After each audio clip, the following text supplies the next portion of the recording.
is currently working as head of department in Department of Management Studies, IIT Roorkee.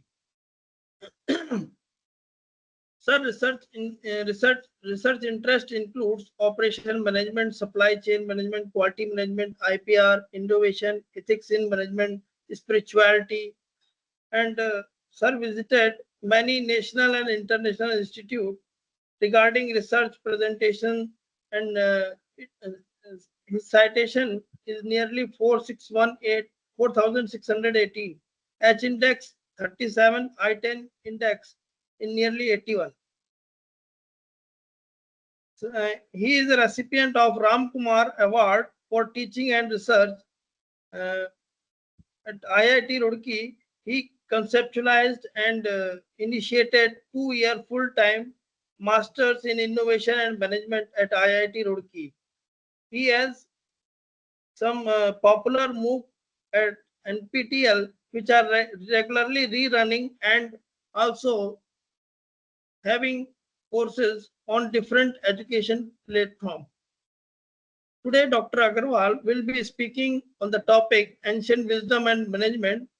And, please join me in warmly welcoming Dr. Rajat Agarwal, sir. Welcome, sir.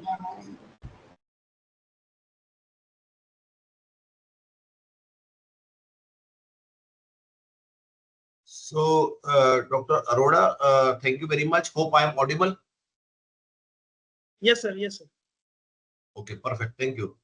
So, dear participants of this faculty development program, I am thankful to Professor Arora of Sanskriti University for giving me this opportunity to meet of you during these auspicious days of Janmashtami, and he is coming from Mathura.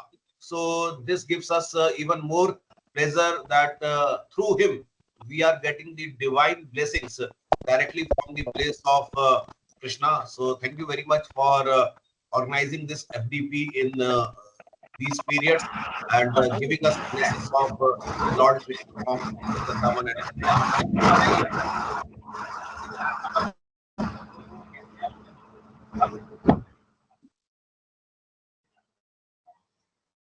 I think I can request Dr. Shah.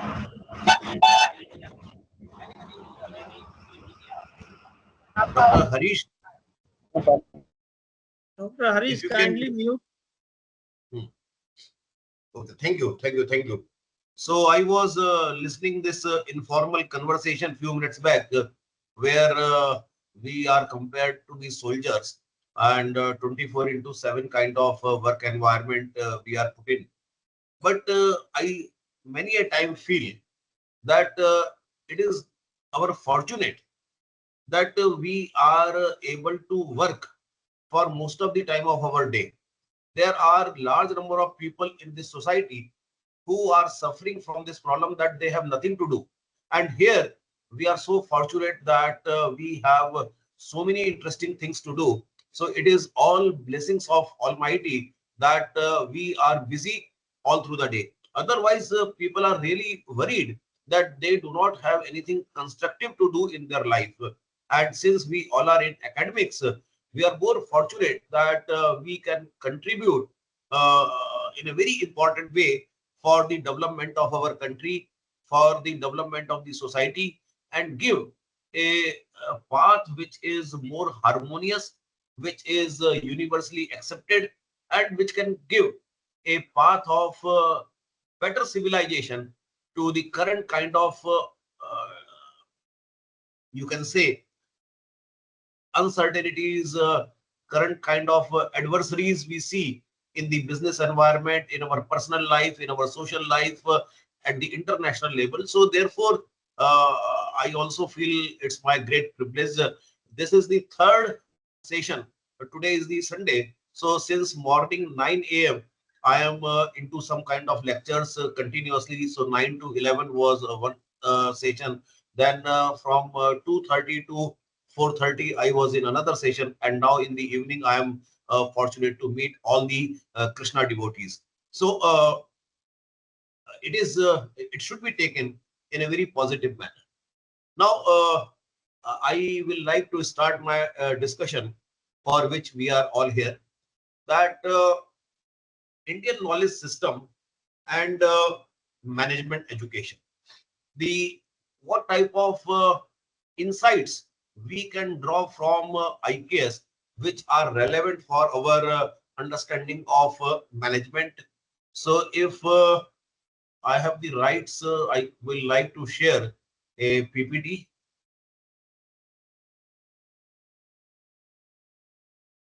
Sir.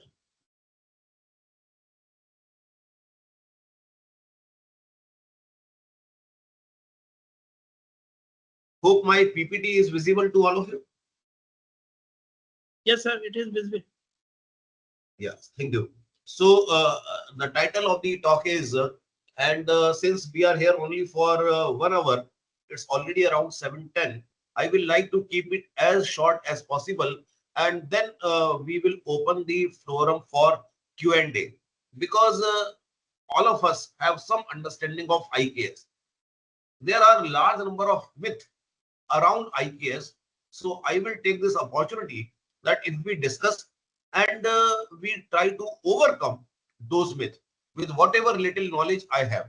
So that is my more important purpose of today's interaction with all of you.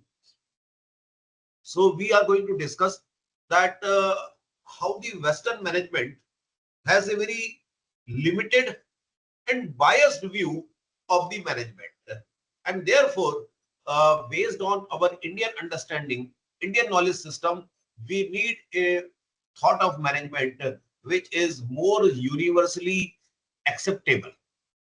So in the context, when the management theories, they say that most of the management theories are considered to be value neutral.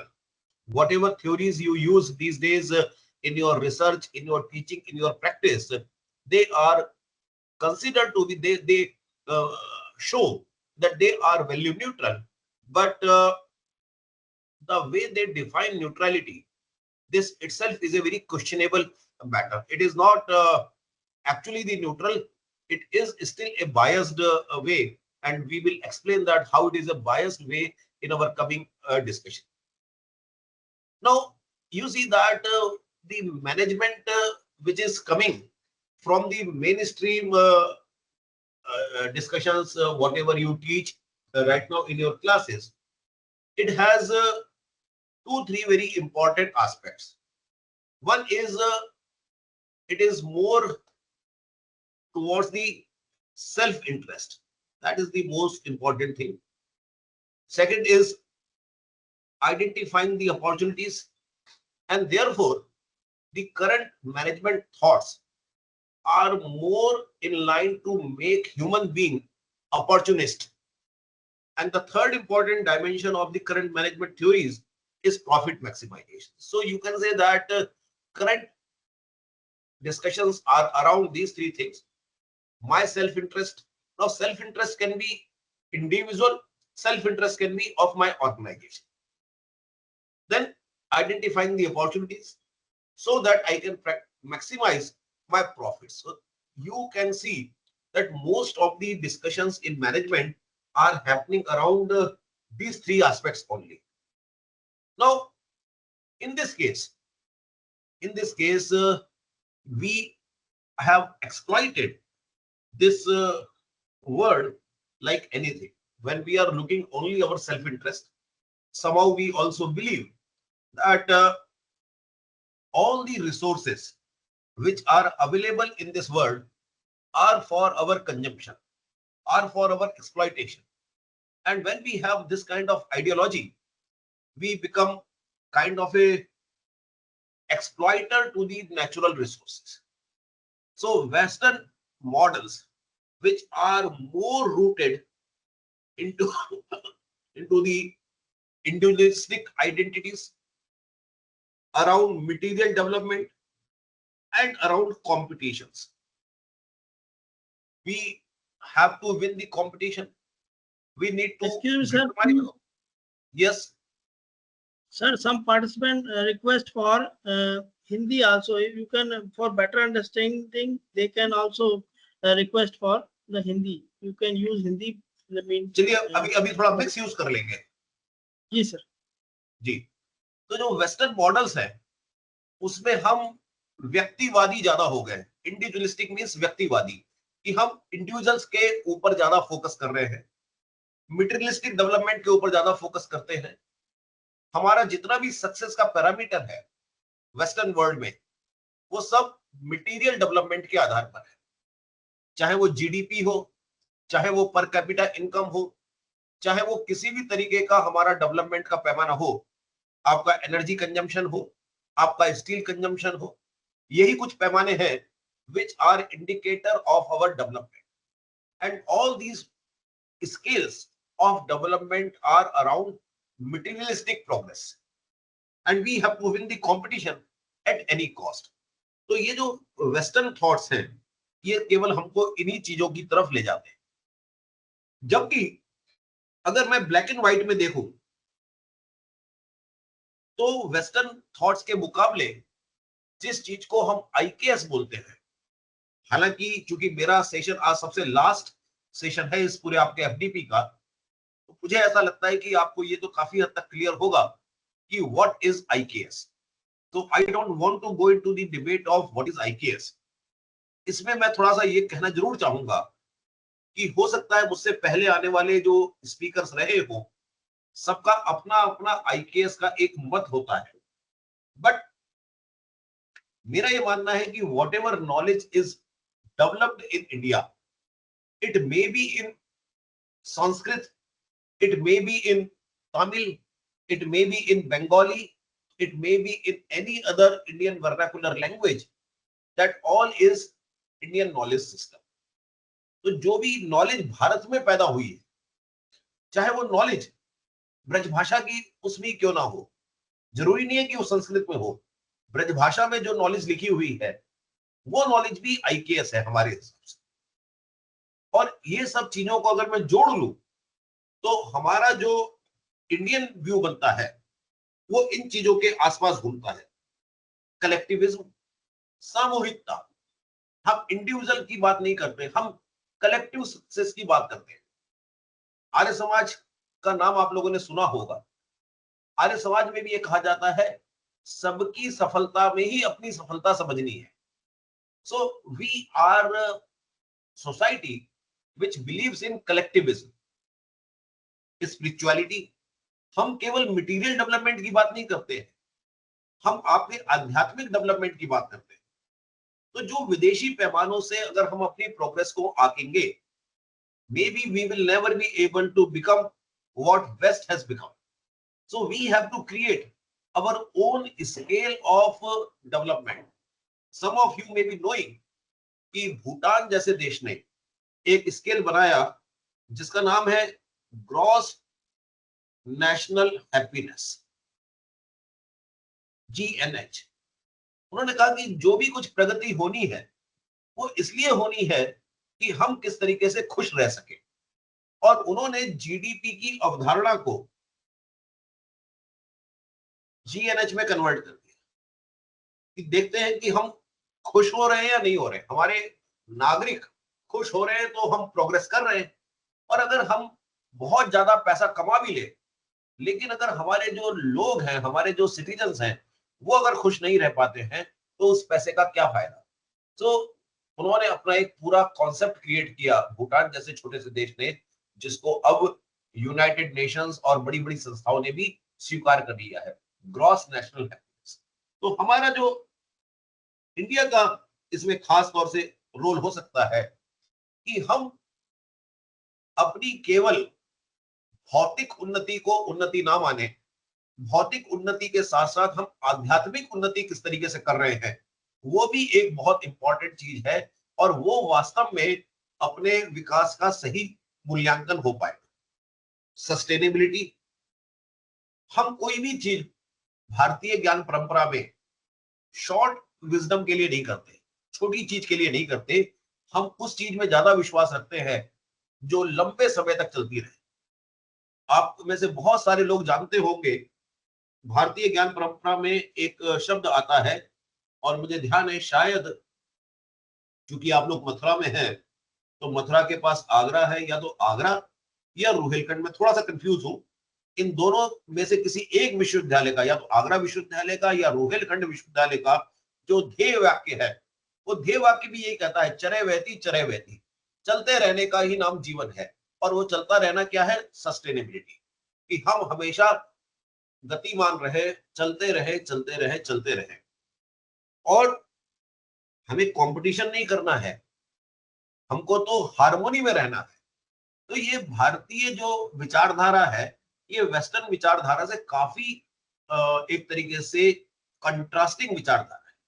और इसलिए आवश्यकता है, ये जितने भी आप समझते हैं दुनिया में आज की तारीख में प्रॉब्लम्स आ रही है, चाहे वो रूस या यूक्रेन हो, चाहे अलग अलग समय पे वर्ल्ड वॉर हुए हो, चाहे इजराइल और हमास की लड़ाई हो रही हो, या हम भारत और पाकिस्तान का भी जो युद्ध हो रहा हो, वो भी इसी सब चीजों की वजह से होता है, क्योंकि हम सब वेस्टर्न वर्ल्ड के जो मटेरियल डेवलपमेंट वाले, अपने ही विचार में रहने वाले और वसुधैव कुटुंबकम को भूलने वाले सिद्धांतों पर ज्यादा आगे निकल गए हैं, और वो सारी दुनिया की फसाद की जड़ बनती जा रहा है।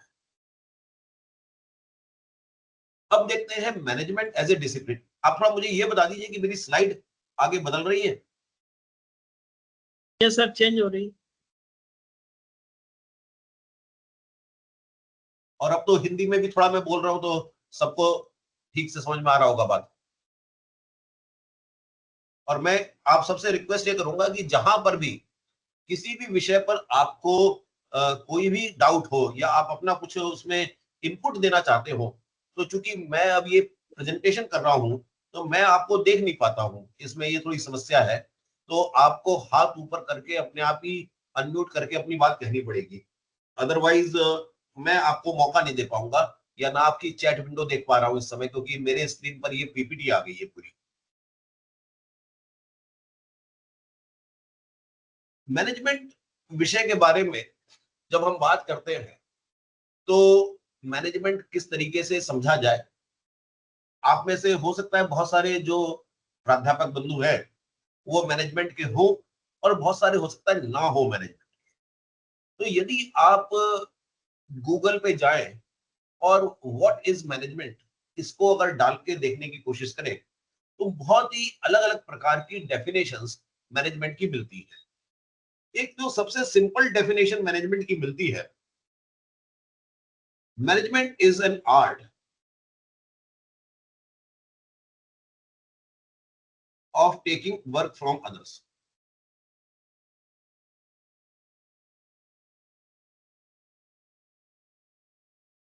ये एक बहुत ही सिंपल डेफिनेशन मैनेजमेंट की मिलती है, लेकिन इस प्रकार की डेफिनेशन से ही मैनेजमेंट जैसे सब्जेक्ट को लोगों ने बहुत ही नेगेटिव दृष्टिकोण से देखा है।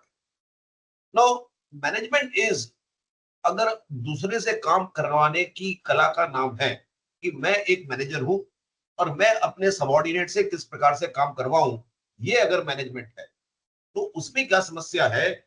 उसमें समस्या ये है कि एक वो वर्ग हो गया जो काम करवा रहा है, और एक वो वर्ग हो गया जो काम कर रहा है। और जैसे ही किसी भी संस्थान में दो वर्ग हो गए, एक जो काम करता है और एक जो काम करवाता है, तो उनका जो दृष्टिकोण है उनमें बहुत अंतर आ जाता है। तो इस प्रकार की जो डेफिनेशंस वेस्टर्न व्यू से निकल कर आ रही है, वेस्टर्न थॉट प्रोसेस से निकल के आती है, उन्होंने मैनेजमेंट के सब्जेक्ट का जो पूरा एक तरीके से फिलोसॉफिकल डिवैल्यूएशन कर दिया है। जबकि मैनेजमेंट का उद्देश्य इससे कहीं वृहद है, इसका जो पर्पस है, it is much much bigger than what is just to take work from others. Management is basically, if you understand, it is a way of decision making around different types of resources which are available. This definition is also coming from the Western thought process, where they consider human also a resource. Financial resources are there, material resources are there, technological resources are there. These are okay. But human resource is not at par to financial and material resources. जो इंसान है वो एक अलग प्रकार का resource है, उसको आप फाइनेंशियल रिसोर्स और मटेरियल रिसोर्स के समकक्ष नहीं खड़ा कर सकते। और जितने भी आज तक वेस्टर्न वर्ल्ड में मैनेजमेंट थिंकर्स हुए, जिसमें से F W. Taylor, Henry Fayol, Taylor को हम बोलते हैं father of scientific management, Henry Fayol को हम बोलते हैं फादर ऑफ मैनेजमेंट, और उसके बाद जो बिहेवियरल स्कूल्स के जन्मदाता हुए जैसे कि अब्राहम मास्लो आदि लोग, उन सब ने जिस प्रकार की थ्योरीज मैनेजमेंट में बनाई है, उन सब का जो पर्पस है वो केवल एक ही पर्पस है कि ह्यूमंस आर प्योरली अपॉर्चुनिस्टिक। इंसान जो है वो पूरी तरीके से एक अपॉर्चुनिस्ट रिसोर्स की तरीके से है, और वो हमेशा अच्छी से अच्छी अपॉर्चुनिटीज को ढूंढने में लगा रहता है, जिससे कि वो अपने जो शेयर होल्डर्स हैं, अपने जो स्टेक होल्डर्स हैं, उनके प्रॉफिट को मैक्सिमाइज करता रहे। यही एक पूरा का पूरा अलग अलग समय पर, चाहे वो टेलर हो, फ्योल हो या बाद के लोग हो, उन सबका जो केंद्र बिंदु है वो यही रहा है। Management became aligned with the pretense of knowledge, like mimicking physics like determinism while stripping away human intentionality and ethics. हम इसमें क्या करते हैं कि जो नेचुरल साइंस है, जो फिजिक्स है, केमिस्ट्री है, जो कि यूनिवर्सल काइंड ऑफ सिस्टम्स हो सकते हैं, हमने मैनेजमेंट में मनुष्य को भी उसी तरीके से यूनिवर्सल जामा पहनाने की कोशिश की। जबकि हम सब अच्छी तरीके से समझते हैं कि इंसान जो है, अगर हम अपने देश की बात करें तो जो नॉर्थ इंडियन व्यक्ति है उसकी जो वैल्यूज है, उसका जो सोचने का तरीका है, वो एक साउथ इंडियन व्यक्ति या ईस्ट इंडियन व्यक्ति से काफी अलग हो सकता है। तो आप मनुष्य को बिल्कुल यूनिवर्सल लॉ की तरीके से ट्रीट नहीं कर सकते। और जबकि वेस्टर्न फिलॉसफीज या वेस्टर्न मॉडल जो है वो इसी तरीके से सबको डील करते हैं। मैक्स वेबर जैसे लोगों ने कहा कि जो कैपिटलिज्म के बारे में ऑलरेडी वो लिख चुके हैं, तो मैक्स वेबर को शायद आप लोग जानते होंगे। मैनेजमेंट की एक थ्योरी है जिसको हम बोलते हैं ब्यूरोक्रेसी का सिद्धांत, ब्यूरोक्रेटिक अप्रोचेस के बारे में आपने सुना होगा। तो उसके जन्मदाता रहे मैक्स वेबर, और उसने भी ये लिखा है कि जिस कैपिटलिज्म विचारधारा से आज की तारीख में पूरा जो वेस्टर्न वर्ल्ड है और कुछ कुछ हद तक हमारे जैसे देश भी उस कैपिटलिज्म विचारधारा से प्रभावित रहते हैं, वो जिसको हम लोग जिसको वेस्टर्न लोग कहते हैं कि ये एक न्यूट्रल अप्रोच है, जबकि वो ऐसा न्यूट्रल नहीं है। वो प्रोटेस्टेंट वर्क एथिक्स के अनुसार ही वो पूरी विचारधारा बनती है। और जो प्रोटेस्टेंट वर्क एथिक है वो एक तरीके से आपके अंदर का जो इंडिविजुअलिस्टिक अप्रोचेस हैं उनको ज्यादा हाईलाइट करने की कोशिश करता है। तो इस तरीके से जो वेस्टर्न वर्ल्ड अपने आप को कहता है कि हम वैल्यू फ्री एक कॉन्सेप्ट दे रहे हैं, वो एक्चुअली वैल्यू फ्री ना होकर वैल्यू लेडन है, जो उनके रिलीजियस टेक्स्ट, उनके स्पिरिचुअल टेक्स्टों से निकलकर आती है। आप देखिए कि जिस तरीके से पूरी दुनिया में जो मैनेजमेंट के सिद्धांत डेवलप हुए हैं, उसका आपको मैं थोड़ा सा उदाहरण देता हूं। ये एक पुस्तक का हमने चित्र पिछली स्लाइड पे लगाया था, the weariest people in the world, और इसके हिसाब से एक डेटा यहाँ पे दिया हुआ है। आप ये देखिए कि दुनिया में जितनी भी मैनेजमेंट की थ्योरीज जो अभी हम इंडिया में पढ़ाते हैं, प्रैक्टिस करने की कोशिश करते हैं, वो 98% of the samples were from western industrialist countries। तो देखिए केवल केवल और केवल वेस्टर्न सैंपल्स के आधार पर उसको पूरी दुनिया के लिए जनरलाइज कर देना कितना बड़ा बायस्ड अप्रोच है। 96% of the studies in those cases are represented from the 12% of the world population। मतलब 12% के पॉपुलेशन से आपने पूरी दुनिया को पेंट कर दिया। जो ऑथर्स है, जो मैनेजमेंट में हम जो आज पढ़ाई करते हैं, उसमें 73% ऑथर्स तो केवल अमेरिका से ही आते हैं और 99% ऑथर्स जो है वो दूसरे वेस्टर्न कंट्रीज मतलब यूरोप को भी जोड़ ले तो मिलाकर आते हैं।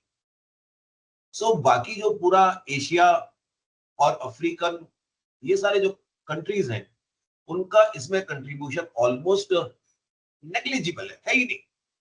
तो जो वेस्टर्न एजुकेटेड और ये सारा जो वर्ल्ड है इसमें हमने बहुत मतलब सिग्निफिकेंटली जो south part of the world है, ग्लोबल साउथ, जिसको प्राइम मिनिस्टर मोदी जी भी कई बार कहते हैं, that is actually highly neglected in the development of management theories of the world, and we represent a very significant amount of population in this part, and our population is totally ignored in the development of theories through which we are trying to manage our organizations these days.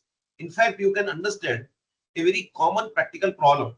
हम लोग कई बार अपनी classes में Harvard के cases से class पढ़ाते हैं, and many times our students are unable to understand whether this is a boy's name or a girl's name, whether this is a name of a person or this is a name of a place. So how you can contextualize? Management is all about contextualization, और हम contextualize कर ही नहीं पा रहे हैं because of the western thoughts which are coming in our discussion. Now अगर हम भारतीय ज्ञान परंपरा के हिसाब से देखें तो हमारे जो ज्ञान परंपरा है वो बहुत ही समृद्ध ज्ञान परंपरा रही है, इसमें कोई डाउट नहीं है। अब हम में से बहुत सारे लोग ये कह सकते हैं क्योंकि हम भारतीय हैं तो हमारा एक बायस इसलिए भारतीय ज्ञान परंपरा के साथ हो सकता है that we are advocating Indian knowledge system. But you see this graph on your screen. This graph on your screen says that India and China, we were contributing around, you can say 50% of the world GDP till 18th century. India alone, India was contributing around 23% of GDP in 18th century. So you can say that 1/4 of the global GDP was coming from our part of the world, and we unfortunately after this, when we got independence in around 1947, we were contributing just close to 4% of the global GDP. So it is because of the colonization we lost all our glory, and we were such a important सोने की चिड़िया once upon ए time, और उसके बाद जब हम 1947 में आजाद हुए we were like a poorest country in the world. So हमारी जो भारतीय ज्ञान परंपरा है उसी के आधार पर तो हम एक जमाने में पूरी दुनिया का 1/4 जीडीपी अपने यहाँ से प्रोड्यूस करते थे. आज हम लगभग आज के समय में 4% अराउंड था 1947 में, और now in 2024 we are producing close to 7% of global GDP. So you can understand that from where we have fallen to where, and now we are trying to gain our glory back. Now हमारा जो contribution है वो अलग अलग क्षेत्रों में है, और इस एफडीपी में आपने देखा होगा कि अलग अलग क्षेत्र के विद्वान आपके पास आए थे और उन्होंने अपने अपने क्षेत्रों में किस तरीके से इंडियन नॉलेज सिस्टम काम कर रहा है उसके बारे में जरूर आपको बताया हो. तो मैं इसलिए उस चीज पर तो नहीं जा रहा हूं. मैं इस पे जाना चाहता हूं कि सीधे मैनेजमेंट जो है मतलब वो उसमें ऐसी क्या खास बातें हैं जो हम आईकेएस से ले सकते हैं. नो हमारा जो आप लोगों में से जो लोग मैनेजमेंट को पढ़ाते होंगे या मैनेजमेंट में जो रिसर्च करते होंगे, कई बार हम अलग अलग प्रकार के वेरिएबल्स के बीच में रिलेशनशिप देखते हैं कि एक वेरिएबल दूसरे वेरिएबल को कैसे अफेक्ट कर रहा है. ए इज इम्पैक्टिंग बी, तो ए इंडिपेंडेंट हो गया, बी डिपेंडेंट हो गया. कई बार हम देखते हैं कि ए बी को अफेक्ट कर रहा है, बी और सी को कर रहा है। कई बार हम ये देखते हैं कि इनके रिलेशंस को डेवलप करने के लिए बीच में एक मॉडरेटिंग वेरिएबल भी लगा हुआ हो सकता है। इस तरीके के मॉडल्स के माध्यम से हम अपनी रिसर्च करते हैं और उसी रिसर्च को फिर हम अपनी पढ़ाई में लेकर आते हैं। अगर हम भारतीय ज्ञान परंपरा की बात करते हैं तो सबसे पहली तो बात यह है कि ये जो जितने भी ये मॉडल्स हम अपनी रिसर्च के लिए बनाते हैं, क्या इन मॉडल्स को हम भारतीय ज्ञान परंपरा के आधार पर निकलने वाले जो नए वेरिएबल्स हैं उनसे बना सकते हैं? बिल्कुल बना सकते हैं। और जब हम वो करने लगेंगे तो हम भारतीय ज्ञान परंपरा के आधार पर मैनेजमेंट रिसर्च को प्रारंभ करेंगे। हमारे वेरिएबल्स अलग प्रकार के होंगे बिल्कुल, जैसे आत्म, मोक्ष, पंथ, योग, ये सब चीजें अलग अलग प्रकार के ऐसे हो सकते हैं। इसी तरीके से nature worshipping, spiritual detachment, universalism, वसुधैव कुटुंबकम, इन सब की बातों को करते हुए हम कुछ नए नए प्रकार के मॉडल्स बना सकते हैं। हम थोड़ा सा आगे बढ़ते हैं बात में और मैं आपको दिखाता हूं कि इन्हीं चीजों को ध्यान में रखते हुए एक मॉडल हमने बनाया पिछले कुछ समय पहले। और आईआईटी रुड़की में एक पीएचडी हुई डॉक्टर बलबीर तलवार, जो बीएचईएल जैसी संस्था में एग्जीक्यूटिव डायरेक्टर पद से भी अभी सेवानिवृत्त हुए हैं। उन्होंने अपनी पीएचडी में एक भारतीय ज्ञान परंपरा, क्योंकि भारतीय ज्ञान परंपरा में जो सबसे पुराने एक तरीके से रेफरेंसेस मिलते हैं वो वेदास के मिलते हैं। वैदिक साहित्य से पुराना कोई भी लिटरेचर नहीं। चार वेद, ऋग्वेद, यजुर्वेद, अथर्ववेद और सामवेद, ये कहा जाता है कि ये साहित्य की दुनिया के सबसे पुरानी कृतियां हैं। और उन वैदिक विजन को ध्यान में रखते हुए एक ये देखिए वैदिक विजन फॉर एक्सीलेंस आपके सामने प्रस्तुत है। अब इसमें क्या है कि हमने ऑर्गेनाइजेशंस को अलग अलग प्रकार की श्रेणियों में रखा है। तो जो सबसे निम्न, या जिसको हम कह सकते हैं कि वो ऑर्गेनाइजेशंस जहां पर आपका लगता है कि ऑर्गेनाइजेशन एकदम शुष्क है, स्टेगनेंट है, उसमें कोई प्रगति की संभावना नहीं है, वो ऑर्गेनाइजेशंस को हमने स्टेगनेंट ऑर्गेनाइजेशन कहा। और ये स्टेगनेंट ऑर्गेनाइजेशंस वो होते हैं जहां पर केवल और केवल अपने बारे में ही सोचा जाता है। इंडिविजुअल स्टेक होल्डर, जो मालिक है कंपनी का, वो केवल अपने ही स्वार्थ में डूबा हुआ है, केवल उसको अपने ही प्रॉफिट की चिंता है। तो वो हो गए स्टेगनेंट ऑर्गेनाइजेशन। और ये ऑर्गेनाइजेशंस में ये जो विचार होता है कि हमको केवल अपने ही मतलब प्रॉफिट के बारे में सोचना है, ये ऑर्गेनाइजेशंस बहुत प्रगति कभी कर नहीं पाते। तो आप देखेंगे कि भारत में जगह जगह ऐसे प्रकार के ऑर्गेनाइजेशंस की भरमार है, स्टेगनेंट ऑर्गेनाइजेशंस। उसके बाद आते हैं लैगिंग ऑर्गेनाइजेशंस। लैगिंग ऑर्गेनाइजेशंस जो है वो अपने ऑर्गेनाइजेशन की प्रॉफिटेबिलिटी भी बढ़ाने की बात करते हैं। अपने तो ऊपर उनका फोकस है ही है, लेकिन ऑर्गेनाइजेशन की ओवरऑल प्रॉफिटेबिलिटी कैसे बढ़ाई जा सके, ये भी उनका एक विचार रहता है। उसके बाद अगले लेवल पे आते हैं लीडिंग ऑर्गेनाइजेशन। अब ये लीडिंग ऑर्गेनाइजेशन जो है ये अपने कस्टमर्स और एम्प्लॉइज, इनके बारे में भी कुछ ध्यान रखते हैं। उसके बाद तो यहां से हम 1 से 2, 2 से 3 तक पहुंचे। और वेस्टर्न वर्ल्ड के आधार पर जिनको हमने एक्सीलेंट ऑर्गेनाइजेशंस कहा है, वो है रोल मॉडल ऑर्गेनाइजेशन, जो अपनी पूरी सप्लाई चेन का ध्यान रखते हैं। एक तरफ हमारे कस्टमर्स के भी कस्टमर हैं और दूसरी तरफ हमारे सप्लायर्स के भी सप्लायर हैं। तो जो ऑर्गेनाइजेशंस अपने सप्लायर्स के सप्लायर और दूसरी तरफ कस्टमर्स के कस्टमर का भी ध्यान रखे, उन ऑर्गेनाइजेशंस को ऑफ रोल मॉडल ऑर्गेनाइजेशन कहते हैं, क्योंकि इनकी दृष्टि, इनकी सोच काफी बृहद लेवल पे हो जाती है, काफी इंक्लूसिव ग्रोथ के बारे में ये बात करते हैं। लेकिन जो भारतीय ज्ञान परंपरा के आधार पर जिन ऑर्गेनाइजेशंस को हम बात करते हैं, वो है यूनिवर्सल वेलबींग की बात करने वाले ऑर्गेनाइजेशंस। तो ये वैदिक विजन ऑफ एक्सीलेंस हो गया कि क्या कोई ऑर्गेनाइजेशन ऐसा भी हो सकता है कि मैं अपनी सप्लाई चेन के साथ साथ दूसरी सप्लाई चेन के भी भले के बारे में बात करूं, मेरा तो लाभ हो ही हो इस पूरी प्रक्रिया से। लेकिन अगर मैं एप्पल की कंपनी हूं, एप्पल हूं, तो मेरे सप्लाई चेन से क्या सैमसंग का भी लाभ हो सकता है? क्या मेरे सप्लाई चेन से वन प्लस की सप्लाई चेन का भी लाभ हो सकता है? जब मेरा विजन इतना बड़ा हो जाए कि मैं अपनी सप्लाई चेन तक सोचना भी अच्छी बात है, लेकिन अपनी सप्लाई चेन के साथ मैं दूसरे पूरे इकोसिस्टम की सप्लाई चेन्स के बारे में भी सोचने लग जाऊं, वो है वैदिक विजन ऑफ एक्सेलेंस। और ये बुद्धि डेवलप करना, ये भाव डेवलप करना, यहाँ पर भारतीय परंपरा से जो निकली हुए विचार हैं वो हमारी मदद कर सकते हैं।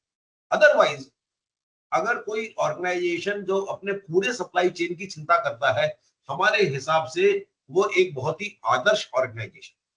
लेकिन अब हम आदर्श के भी उस ऊपर वाले शिखर पर पहुंच गए हैं जहां पे ना केवल मैं अपनी सप्लाई चेन की बात कर रहा हूं, but I'm also talking about the other supply chains of the same industry or maybe in other industry also. So you can understand how vast is the concept of excellence in our Indian knowledge system. So this I feel is an excellent input to all of us, that how IKS systems or how Vedic systems are giving us the concept of excellence. जो बात हमने प्रारंभ में की थी, ना केवल अपनी उन्नति में बल्कि मैं सबकी उन्नति में ही अपनी उन्नति मानता हूं। So when I am IIT Roorkee, मैं कुछ नया कर रहा हूं तो केवल मेरा फायदा हो, मेरे यहां से जो रिक्रूटर आ रहे हैं, जो मेरे यहाँ बच्चे आ रहे हैं उनका फायदा हो, नहीं, मेरी वजह से अगर पूरे हायर एजुकेशन सिस्टम का फायदा हो रहा है देश के, तो that is more important for me.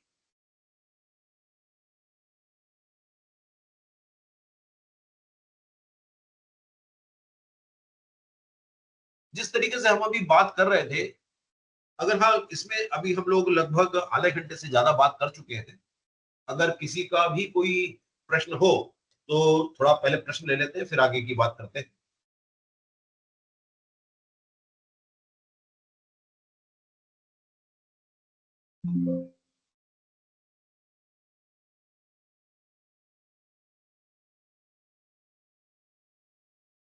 कोई प्रश्न किसी का? Any question? नो सर, अभी कोई क्वेश्चन नहीं है। थोड़ा हम मोटिवेट कर रहे हैं कि कोई पूछे। जी सर, लेकिन लेक्चर बड़ा इंटरेस्टिंग हो रहा है, मैं सुन रहा हूँ और सभी पार्टिसिपेंट अच्छा। बड़े ध्यानपूर्वक सुन रहे हैं, आई थिंक। ओके। ज्यादा ध्यान में ना, ज्यादा ध्यान पूर्वक में फिर वो नींद आ जाती है। बहुत जल्दी ध्यान लगा लेंगे अगर ज्यादा, तो ध्यान लगाते लगाते सो जाते हैं लोग। Harleen Kaur ji, Yashwant ji kindly unmute to the Harleen Kaur madam.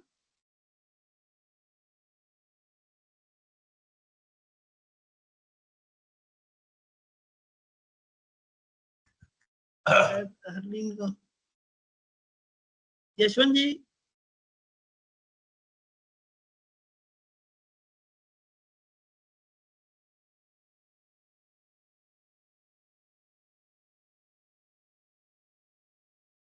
चलिए, लगता यशवंत है जी कि का मैं एक बार फोन कर देता हूँ, आई थिंक। चलिए कोई नहीं, हम आगे बढ़ते हैं फिर, है ना? ठीक है।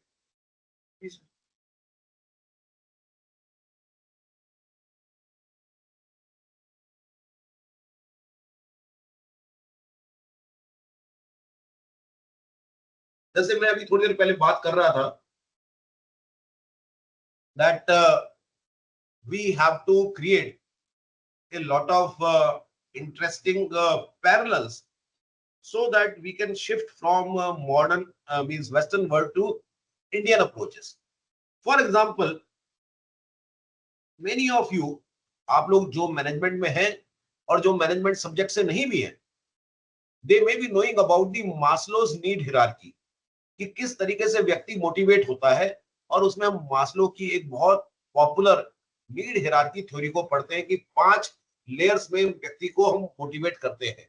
उसकी अलग अलग प्रकार की जो नीड है उनको हम एड्रेस कर करके धीरे धीरे हम व्यक्ति को लोअर लेवल से बहुत हायर लेवल तक ले जाते हैं। अगर हम उसी के मुकाबले जो ये पुरुषार्थ चतुष्टय है उसके सिद्धांत को देखें, जहां पर हम धर्म, अर्थ, काम, मोक्ष इसकी बात करते हैं, तो ये भी तो एक तरीके से मोटिवेशन का सिद्धांत है कि ड्यूटी बाउंड होते हुए, धर्म के रास्ते पे चलते हुए हमें पहले अर्थ कमाना है, अपने लिए चीजें इकट्ठी करनी है, फिर अपनी डिजायर्स पूरी करनी है, काम, और अंत में हमें मोक्ष के लिए आगे बढ़ना है। तो ये एक बहुत ही सिंपल, मैंने आपको तुलनात्मक बात बताया कि किस तरीके से हम मास्लो का जो नीड हायरार्की सिस्टम है उसका एक बहुत ही बेटर अल्टरनेट पुरुषार्थ चतुष्टय के माध्यम से प्रस्तुत कर सकते हैं कि धर्म, अर्थ, काम, मोक्ष ये हमको बताता है। लीडरशिप थ्योरीज के लिए हम बता सकते हैं कि जितनी भी लीडरशिप थ्योरीज हैं उनको लोक संग्रह, वेलफेयर ऑफ ऑल, उससे किस तरीके से रिप्लेस कर सकते हैं। आज की तारीख में वेस्टर्न वर्ल्ड से आया हुआ एक बड़ा इंटरेस्टिंग कॉन्सेप्ट है CSR, कॉर्पोरेट सोशल रिस्पॉन्सिबिलिटी।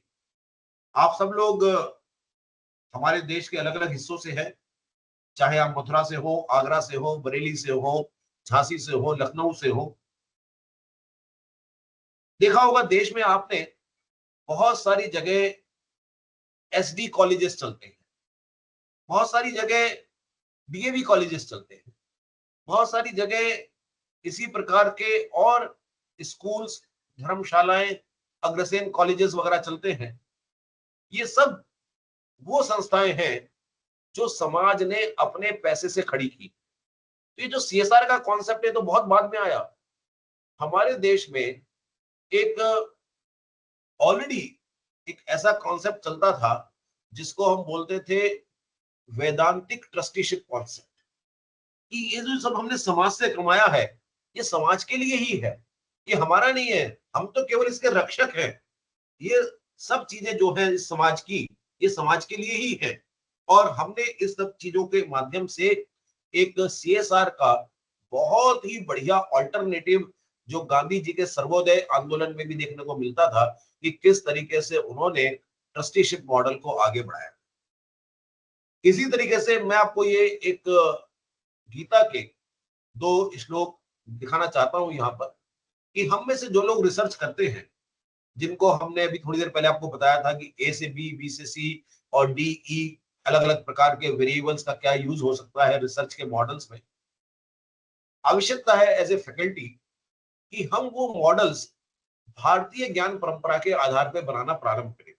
जैसे कि गीता का दूसरे अध्याय का 62वां और 63वां जो श्लोक है, ध्यायतो विषयान पुंसः संगस्तेषु पजायते, संगास जायते कामः, कामात् क्रोधो अभिजायते, क्रोधात् भवति सम्मोहः, सम्मोहः स्मृति विभ्रमा, स्मृति भ्रंशाद बुद्धि नाशो, बुद्धिशना प्रणश्यति। अर्थात English translations are also available. When contemplating the objects of the senses, a person develops attachment for them, and from such attachment lust develops, and from lust anger arises. Senses के पीछे पड़कर हमको अटैचमेंट होता है sensory senses के बाद, और जब अटैचमेंट होता है तो उससे लस्ट पैदा होती है, और लस्ट से फिर क्रोध पैदा होता है, और फिर क्रोध से डिल्यूजन अराइजेस, फिर हमको कुछ भ्रम की स्थिति पैदा होती है, फिर हमको क्लैरिटी से दिखना बंद हो जाता है। आप सब जानते होंगे कि जब मैं गुस्से में हो जाऊंगा तो गुस्से में आपको कई बार क्या सही है क्या गलत है उसका विवेक खत्म हो जाता है। And from delusion bewilderment of memory, and when memory is bewildered, intelligence is lost, and when intelligence is lost, one falls down again into the material. इस पूरी चीज को एक मैनेजमेंट मॉडल के माध्यम से हमने इसको अगली स्लाइड में दिखाया। ये देखिए कि ये पूरी की पूरी जो कहानी है इसको आप किस तरीके से एक रिसर्च के मॉडल की तरीके से कन्वर्ट कर सकते हैं। और आवश्यकता है जो हमारे सब साथी ये FDP अटेंड कर रहे हैं कि वो इस प्रकार के मॉडल्स जो भारतीय विचारों से निकल के आ रहे हैं उनको बनाए और उनको वो प्रॉपर एम्पेरिकल टेस्टिंग उन मॉडल्स की करे, जिसके वजह से हम इन सारे अपने जो इंडियन नॉलेज सिस्टम के सिद्धांत हैं उनको प्रॉपर जो वेस्टर्न स्केल्स हैं, जो वेस्टर्न पैमाने हैं, उन पर भी इनको कसौटी से कसकर एक तरीके से स्थापित कर देंगे। अब देखिए, जैसे हमने बताया कि जब आप सेंस के ऑब्जेक्ट से अटैचमेंट होता है तो डिजायर, डिजायर मींस लस्ट, और लस्ट से एंगर होता है, एंगर से कंफ्यूजन आता है, कंफ्यूजन से बिविल्डरमेंट हो जाता है, उससे लॉस ऑफ मेमोरी होती है, लॉस ऑफ मेमोरी से लॉस ऑफ इंटेलेक्ट होता है, और फिर आपका डाउनफॉल हो जाता है, आप नीचे की तरफ गिरने लगते हैं। और अगर मैं इसको, ये ऊपर वाला जो था बिल्कुल जो श्लोक था, उस श्लोक को हमने उसी सीक्वेंस में पूरा का पूरा चित्रित कर दिया, उसी को एक फ्लो डायग्राम के रूप में हमने प्रस्तुत कर दिया आपके सामने। आप में से जो लोग साइंस के, कंप्यूटर साइंस के विद्यार्थी होंगे उनको ये मॉडल समझ में आना बहुत आसान होगा। जो हो सकता है इन श्लोक में उनको जिस तरीके से पूरी बात ना समझ में आई हो, लेकिन इस मॉडल के माध्यम से वो पूरी की पूरी बात बड़ी क्लियर फ्लो डायग्राम में समझ में आ जाएगी कि किस तरीके से हमारे जो थॉट्स हैं, हमारा जो सेंसरी ऑब्जेक्ट्स के पीछे अटैचमेंट है, वो धीरे धीरे धीरे धीरे कहाँ हमारे डाउनफॉल तक ले जाता है।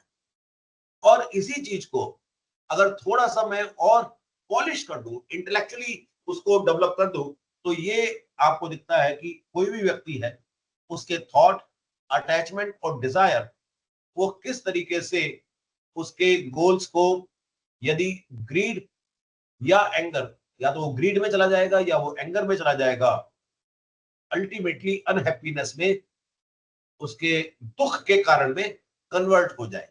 तो हमारे जो थॉट्स हैं, हमारा जो डिजायर है, अटैचमेंट है सेंसरी ऑब्जेक्ट्स में, वो किस तरीके से हमको अनहैप्पीनेस की तरफ ले जाता है।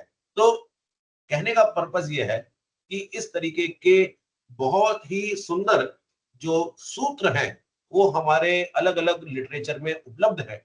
आवश्यकता है कि उन सूत्रों को एक सही प्रकार से एकत्रित किया जाए और उनको हम फिर एक प्रॉपर नॉलेज की तरीके से ट्रांसफर कर सके अपनी क्लासेस में, अपने रिसर्च पेपर्स। इसी तरीके से एक बहुत ही हमारा प्यारा मंत्र है जिसको हम में से बहुत सारे लोग बहुत अच्छी तरीके से जानते होंगे कि उस, अगर जो हम अथर्ववेद में बात करते हैं तो उस अथर्ववेद जो कि हमारा वैदिक लिटरेचर है, उसके माध्यम से ये जो मंत्र निकल के आता है, उस मंत्र को अगर आप पढ़े तो आपको पता लगेगा कि किस तरीके से हमारे साहित्य में अलग अलग प्रकार के वरदान हमको मांगे गए हैं। और स्तुता मया वरदा वेद माता प्रचोदयंताम, हम ये कहते हैं वेद माता प्रचोदयंताम, आयु प्राणम प्रजा पशु कीर्तिम द्रविड़म ब्रह्म वर्चसम मह्यम दत्वा व्रजत ब्रह्मलोकम। हमको आयु का वरदान दो, लॉन्जेविटी, ये हमको एक वरदान चाहिए। अब आयु मतलब हमारा शारीरिक आयु की बात नहीं हो रही है, हमारे लॉन्जिविटी, अगर मैं अपने ऑर्गेनाइजेशन की बात करता हूं तो वो चलता रहे। प्राण, प्राण क्या है? हमारी वाइटल एनर्जी, हमारा ऑरा, हमारे चारों तरफ का जो कवच है, that is our vital energy, जिसकी वजह से हम चलायमान हैं। प्रजा, लीगेसी, हम एक ऐसी विरासत के हिस्से बने रहे जिसकी एक अपने आप में अलग पहचान। पशु, हमको मटेरियल प्रोग्रेस भी दो, ऐसा नहीं है कि हम मटेरियल प्रोग्रेस नहीं मान रहे हैं, हमको मटेरियल प्रोग्रेस भी दो। उसके बाद कीर्ति, ग्लोरी, हमारा चारों तरफ नाम हो, हमारा चारों तरफ यश हो। द्रविड़, मटेरियल रिचनेस, हमको नाना प्रकार के पदार्थ मिले, और फिर सबसे अंत में क्या कहा, ब्रह्म वर्चस्वम, हमको डिविनिटी दो, हमको वो उत्तम ज्ञान दो जिससे कि हमारी आध्यात्मिक उन्नति हो सके. So these are 7 circles you see in this diagram, which are representing Bhu, Bhuva, Swaha, Manah, Jnana, Tap और Satya. So you can understand in your own language कि किस प्रकार से हम एक साथ ही इतने सारे अलग अलग आयामों पर सोच पाते हैं.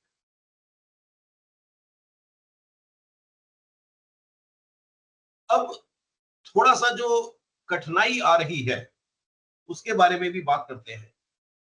कठिनाई आ रही है कि हमारे जो आज की तारीख में सारा जो माध्यम है वो इंग्लिश हो गया है, और जो हमारे बहुत सारे शब्द इंडियन नॉलेज सिस्टम से निकल के आते हैं उनका कोई सही ट्रांसलेशन अवेलेबल नहीं है.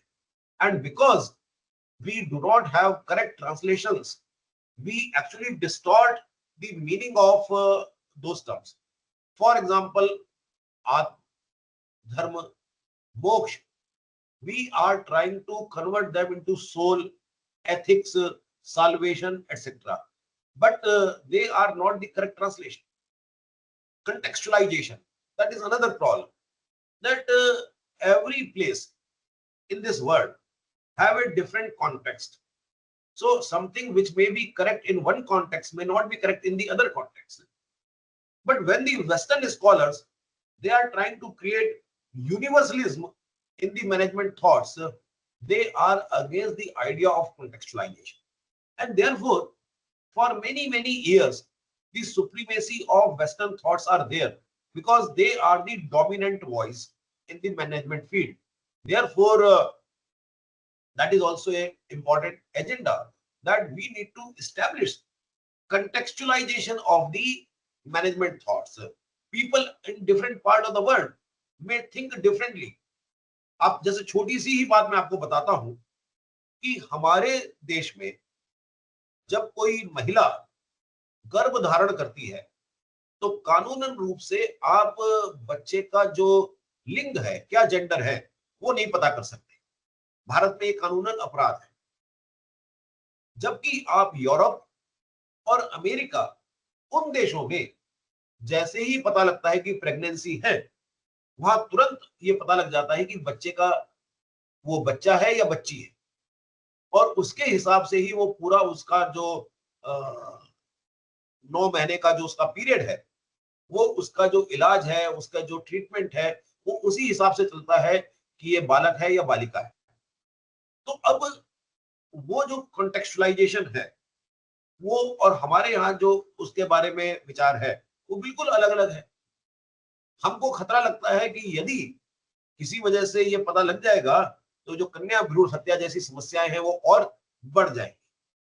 सो contextualization is very, very important because every society has a different kind of perspective.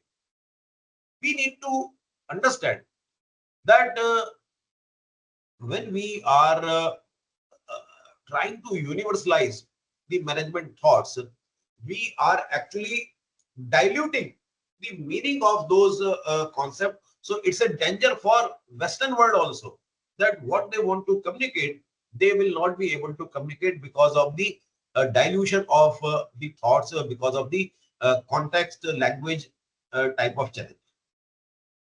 We expect from our faculty colleagues that when they go to the classes, they try to create more contextualization in their classes. They take a lot of cases from the local context, and then they compare that how for a particular situation you can compare. Like I have given you one example कि इसी चीज को अगर हम western lens के हिसाब से देखें जिसमें decision under shareholder pressure हम करते हैं, और एक जगह उसी सिचुएशन को हम डिसीजन अंडर धर्म करते हैं। तो अगर आप कोई इस तरीके की समस्या है, फॉर एग्जांपल यदि मैं कोई बिजनेस प्रारंभ करना चाहता हूं, सपोज कीजिए अल्कोहल का बिजनेस प्रारंभ करना चाहता हूं, तो स्टेक होल्डर प्रेशर में तो ये हो सकता है क्योंकि ये बहुत ही प्रॉफिटेबल बिजनेस है तो मैं हाँ कर दूं, लेकिन अगर मैं धर्म के आधार पर इस बिजनेस को सोचूं तो मैं हो सकता है ना कर दूं, क्योंकि मुझे लगता है कि मैं प्रॉफिट ओरिएंटेशन की वजह से समाज का काफी बड़ा नुकसान कर सकता हूं।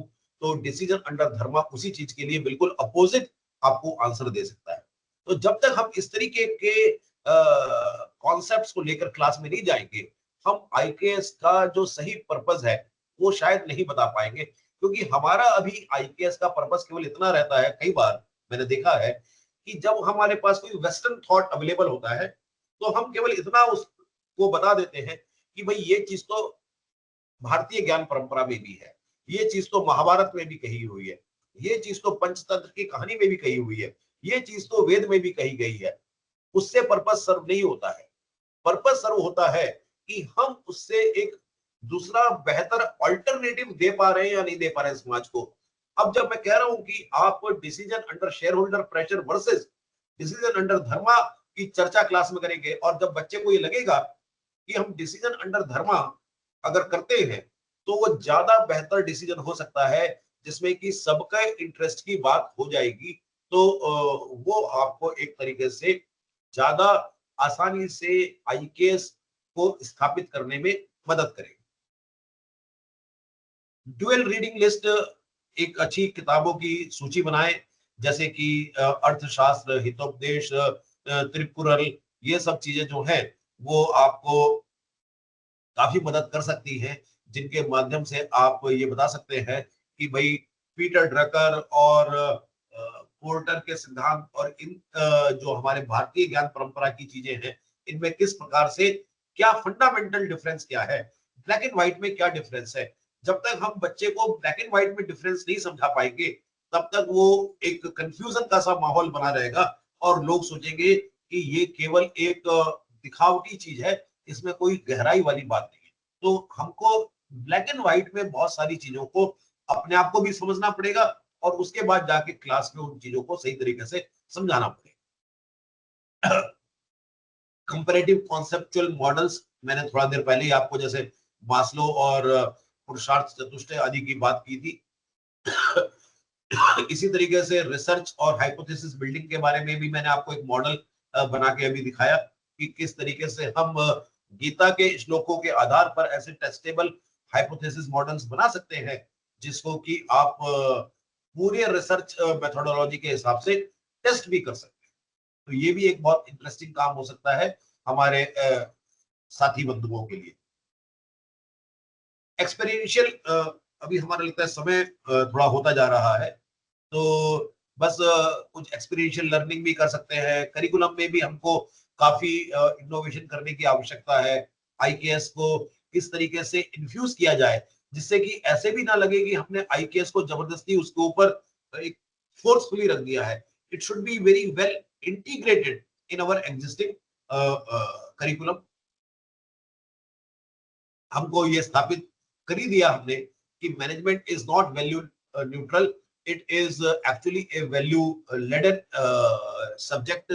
Unless until you consider management is a value laden, you will not be able to differentiate between Western management systems and Indian management systems.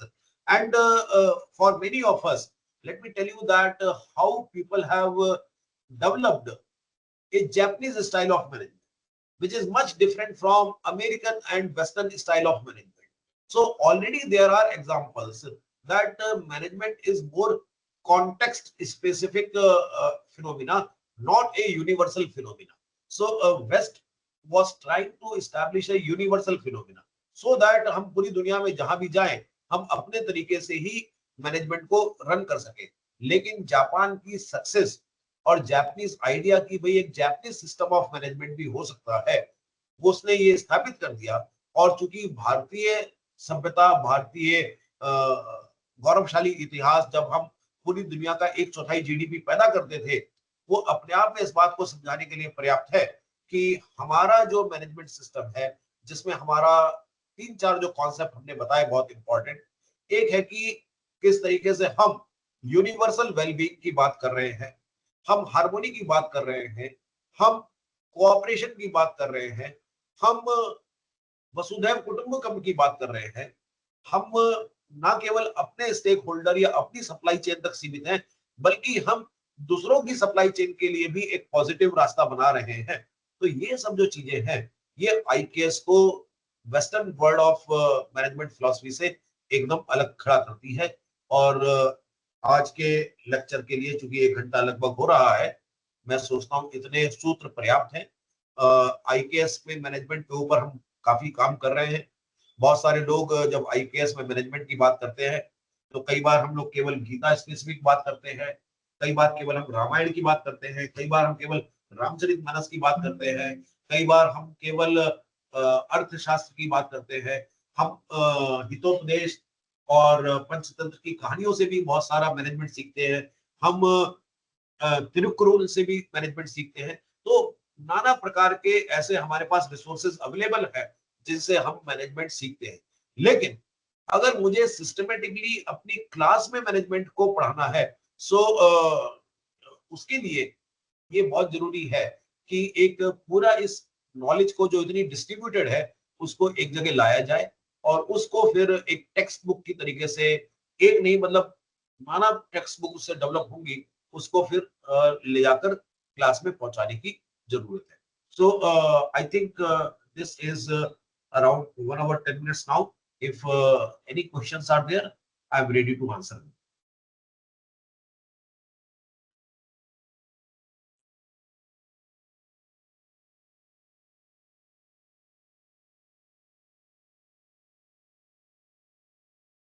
Ji madam Harleen ji. Yeah, good evening, sir. जी गुड इवनिंग मैडम।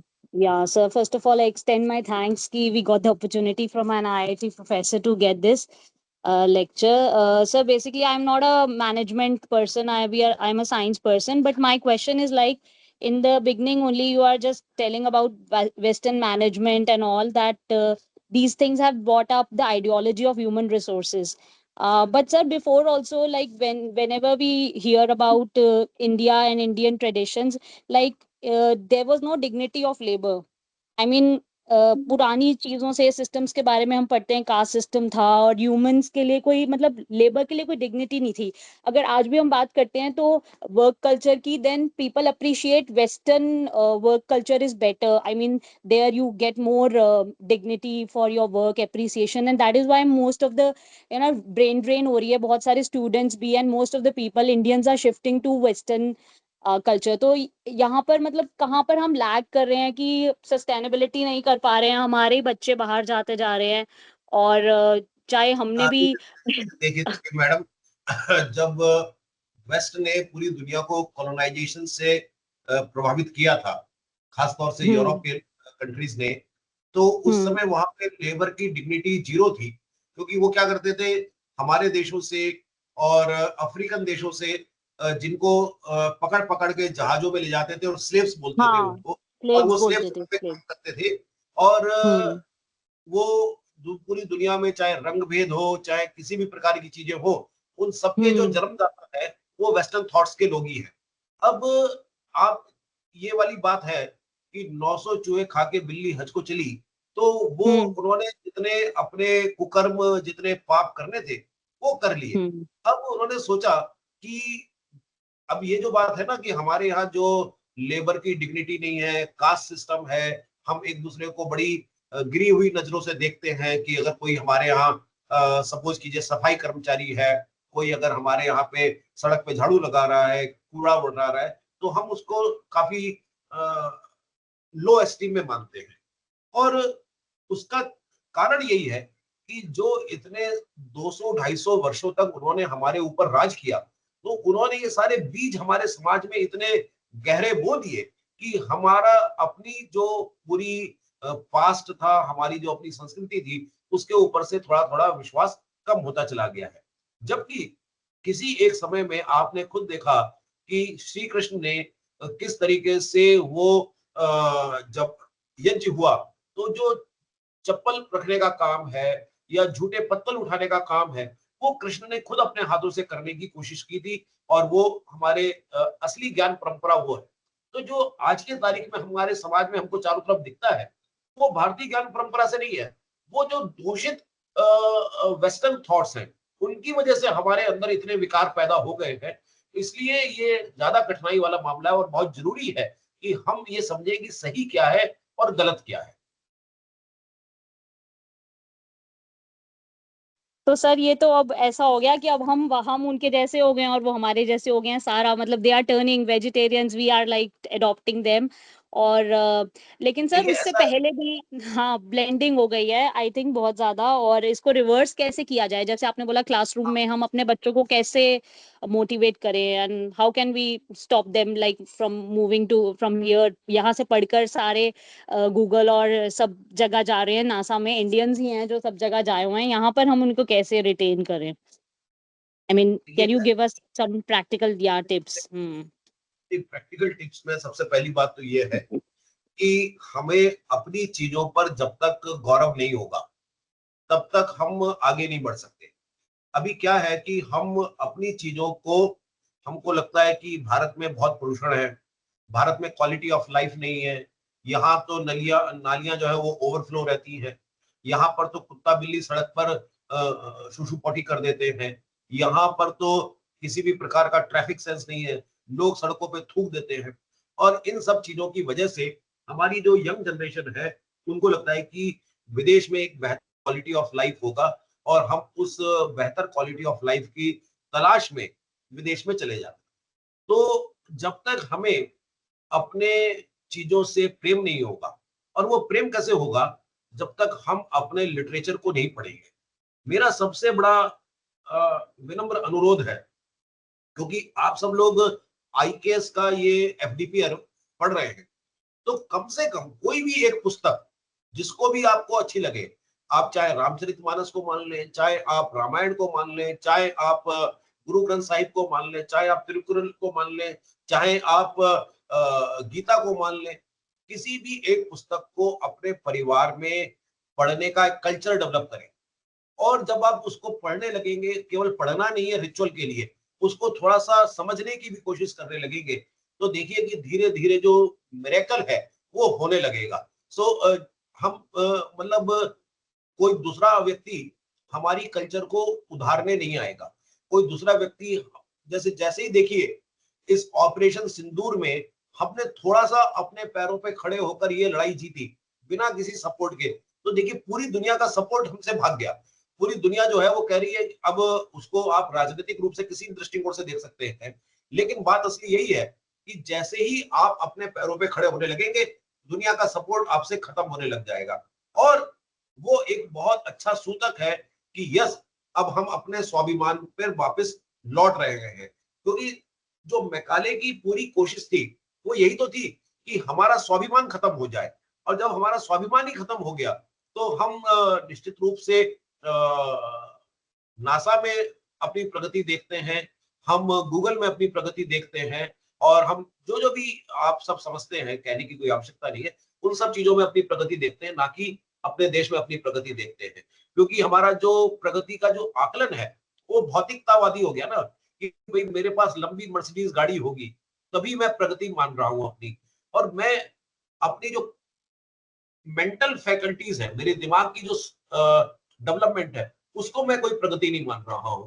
तो हमारी जो definitions है, वो definition को सही करने की आवश्यकता होगी, और डेफिनेशन सही होंगी हमारे लिटरेचर से, डेफिनेशन सही होंगी जब हम अपने रूट्स पर वापस जाएंगे। तो अभी हमारी जो सारी डेफिनेशंस है प्रोग्रेस की, वो वेस्टर्न वर्ल्ड से इन्फ्लुएंस्ड है, और उसका नतीजा तो ये होगा ही कि फिर हमारे बच्चे और हम सब भी लगातार कोशिश करेंगे कि कनाडा का पीआर मिल जाए हमको, या हमको अमेरिका में नौकरी मिल जाए, या यूके में कहीं नौकरी मिल जाए, जिससे कि वहां जाके लाइफ सेट हो जाएगी।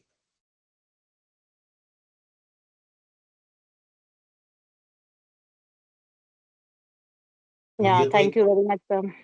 जेनेरिक सा सवाल था, और कोई अगर आईकेएस स्पेसिफिक मैनेजमेंट में किसी का कोई सवाल हो तो बताएं।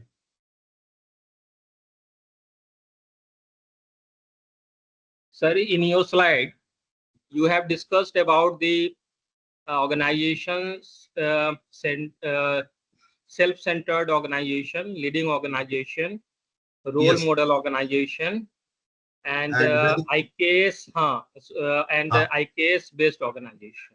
yes. So in role model organization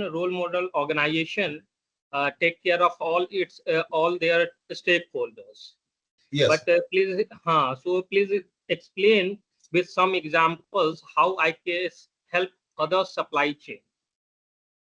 या सो इसके बहुत अच्छे एग्जांपल्स ऐसे मिलते हैं, जैसे कि अभी हरिद्वार में, चूंकि हम रहते हैं, मैं आईआईटी रुड़की में हूँ, तो हरिद्वार पास में है, और यहाँ पर पतंजलि योग पीठ है स्वामी रामदेव जी का, लगभग सभी लोग आप उसको जानते होंगे। अब स्वामी रामदेव जी ने जो भी गतिविधियां प्रारंभ की, उन गतिविधियों से उनकी अपनी जो सप्लाई चेन है पतंजलि के प्रोडक्ट्स की, उसको तो लाभ होता ही है। उस सप्लाई चेन में बहुत सारे कस्टमर्स हैं, पूरे देश भर में नाना प्रकार के पतंजलि के स्टोर्स खुले। पतंजलि के स्टोर्स के बाद उन स्टोर्स की जो नॉर्मल ग्रोसरी शॉप्स हैं, उन पर भी सामान मिलने लगा। लेकिन साथ ही साथ उन्होंने जो दूसरे आयुर्वेदिक प्रोडक्ट्स बनाने वाली कंपनीज हैं इस पूरे क्षेत्र में, उनके लिए भी एक सहयोग का मार्ग प्रशस्त किया, और करीब करीब 200 से अधिक सप्लाई चेन्स रिवाइव हुई पतंजलि की वजह से, हरिद्वार, ऋषिकेश, रुड़की, देहरादून, इन क्षेत्रों में। तो ये एक विचार है कि मैं तो व्यापार कर रहा हूं, लेकिन मेरे साथ साथ जो दूसरे लोग व्यापार कर रहे हैं, वो भी एक दूसरा विचार हो सकता है कि मैं अपने लिए व्यापार कर रहा हूं, लेकिन दूसरों के लिए रास्ते में रुकावटें खड़ी कर दूं, जिससे कि वो लोग उस व्यापार में या उसका लाभ ना ले पाए। उसके उलट इस पतंजलि के उदाहरण से ना केवल पतंजलि का लाभ हो रहा है, बल्कि पूरा एक पॉजिटिव इकोसिस्टम आयुर्वेदिक प्रोडक्ट्स का डेवलप हो रहा है, और उसका लाभ पतंजलि को भी मिल रहा है, क्योंकि जब पूरा इकोसिस्टम डेवलप हो रहा है तो एक पॉजिटिविटी का लाभ जो है पतंजलि को ज्यादा मिल रहा है, क्योंकि बड़ी कंपनी है। लेकिन साथ साथ जो दूसरी छोटी कंपनीज हैं, दूसरे छोटे सप्लाई चेन्स है, उनको भी पूरा लाभ मिल रहा है, क्योंकि एक तरीके से क्या कहेंगे कि पूरा इकोसिस्टम, पूरा मार्केट डेवलप हो गया है। तो ये एक उदाहरण जो आप चाह रहे हैं वो मैंने आपको दिया, जिससे कि आपको इस बात समझ में आ जाएगा कि किस तरीके से जो आईकेएस का जो कॉन्सेप्ट है, या जो आईकेएस का कहने का मतलब ये है कि जहां पे हमारा जो दृष्टिकोण है वो बहुत वृहद है, व्यापक है, वो दृष्टिकोण की जरूरत है, जिससे कि कुछ हद तक, जैसे मैं पहले टाटास को भी मानता हूं कि टाटास के जहां जहां पर भी प्रतिष्ठान बने, उनमें टाटा के सप्लाई चेन और टाटा का तो लाभ था ही था, लेकिन उसकी वजह से उन एरियाज में पूरा एक दूसरा इकोसिस्टम भी क्रिएट हुआ, जिसका लाभ दूसरी सप्लाई चेन्स को भी खूब मिला। तो इस प्रकार के उदाहरण से आप समझ सकते हैं कि जो वैदिक विजन ऑफ एक्सीलेंस वो क्या हो सकता है। Thank you sir.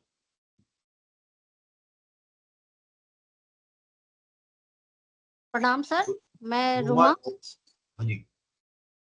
Ji sir, आपका जो ये लेक्चर रहा बहुत ही शानदार रहा, और आपने जो संस्कृत और हिंदी के जो भी कोटेशन लिए बहुत बढ़िया, और अंग्रेजी में आपने जो समझाया है वो बहुत ही सराहनीय है। लेकिन सर मेरा अपना प्रश्न है कि डॉक्टर संपूर्णानंद जी के अनुसार जो शिक्षा का उद्देश्य है, धर्म अर्थ काम मोक्ष की प्राप्ति के सिद्धि के योग बनाना ही शिक्षा का मुख्य उद्देश्य है, तो इसमें धर्म को आप किस प्रकार वर्तमान समय में डिफाइन करेंगे सर? जी सर। धर्म को मैं डिफाइन करता हूं, धर्म का अर्थ है जो, वैसे तो मैंने थोड़ी देर पहले ये कहा था कि ट्रांसलेशन बहुत अच्छे नहीं होते हैं, लेकिन अगर मैं ट्रांसलेशन करूं तो धर्म को एक तो है, मनु जी ने जिस तरीके से डिफाइन करने की कोशिश की है धर्म के 8 अंग बताकर, लेकिन मैं आपको सिंपल एक बहुत ही सूक्ष्म जो मेरे हिसाब से धर्म है, वो है, धर्म का अर्थ है ड्यूटी, कि आप अपने ड्यूटी के अनुसार रहें, और उन ड्यूटीज में रहते हुए जो कर्म करते हैं आप, वही धर्म है। और उन ड्यूटीज में रहते हुए, कर्म करते हुए आपको अर्थ भी कमाना है, आपको रुपया पैसा जो जिसको कहते हैं मटेरियल प्रोग्रेस वो करनी है। उसी के अंतर्गत फिर जो उस मटेरियल प्रोग्रेस से जो आपको लाभ हो रहा है उससे आप अपनी डिजायर्स पूरी करेंगे। काम मतलब डिजायर, आपकी जो आवश्यकताएं हैं, आपकी जो डिजायर्स हैं उनको पूरा करेंगे।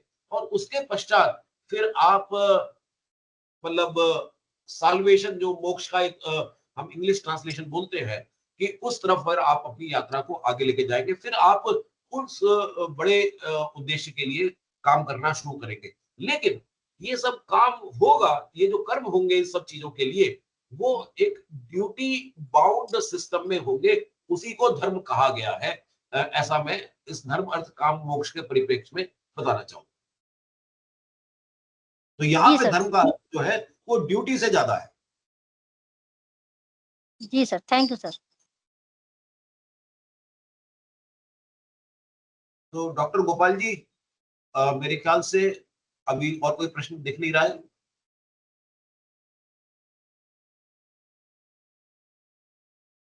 और मेरे ख्याल से कुछ लोगों ने हमारा they have left the session also because they were around 70 plus during the class. Now around 49 are there.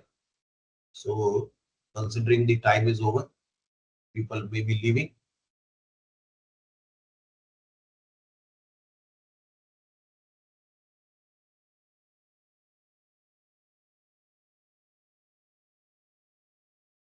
Dr. Gopal.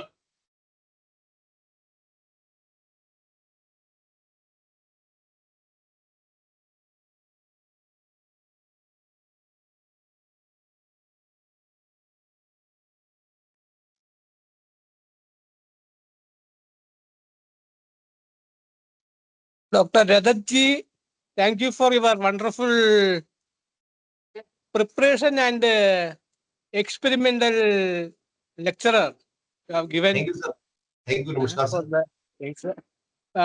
You have referred most of the Indian knowledge systems, management system also, because you are from management, you are Yes. you have become a good manager to manage the IKS also.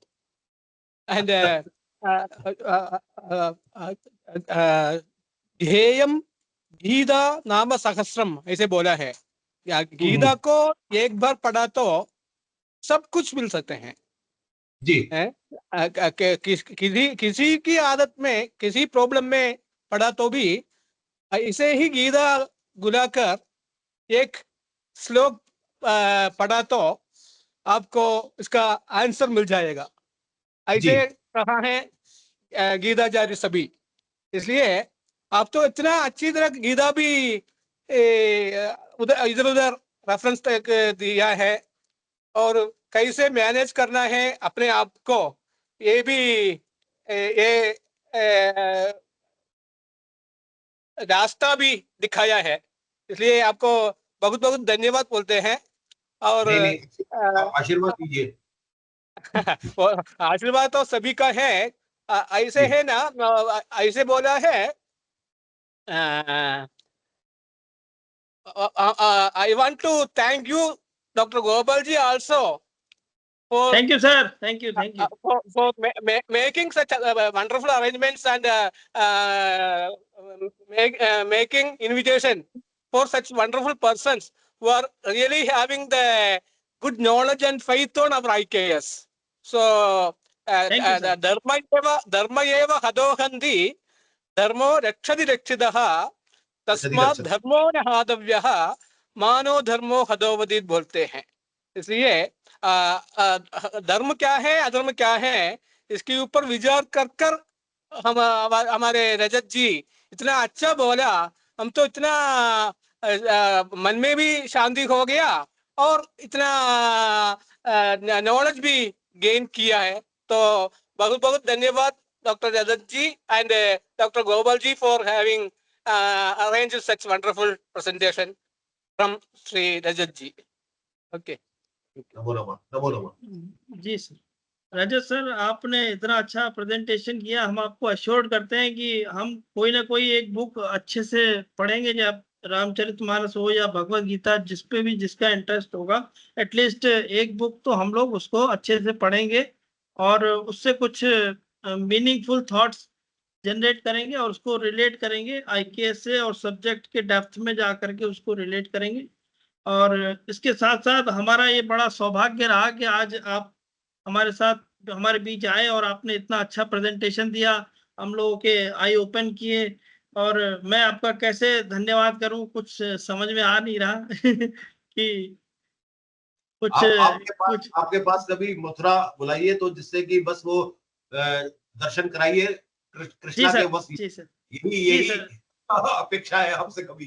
मैं भी भगवान से यही प्रार्थना करता हूँ, क्योंकि मुझे भी भगवान कृष्ण ने ही बुलाया है और मैं भी यहाँ उन्हीं के ही आश्रय बैठा हूँ।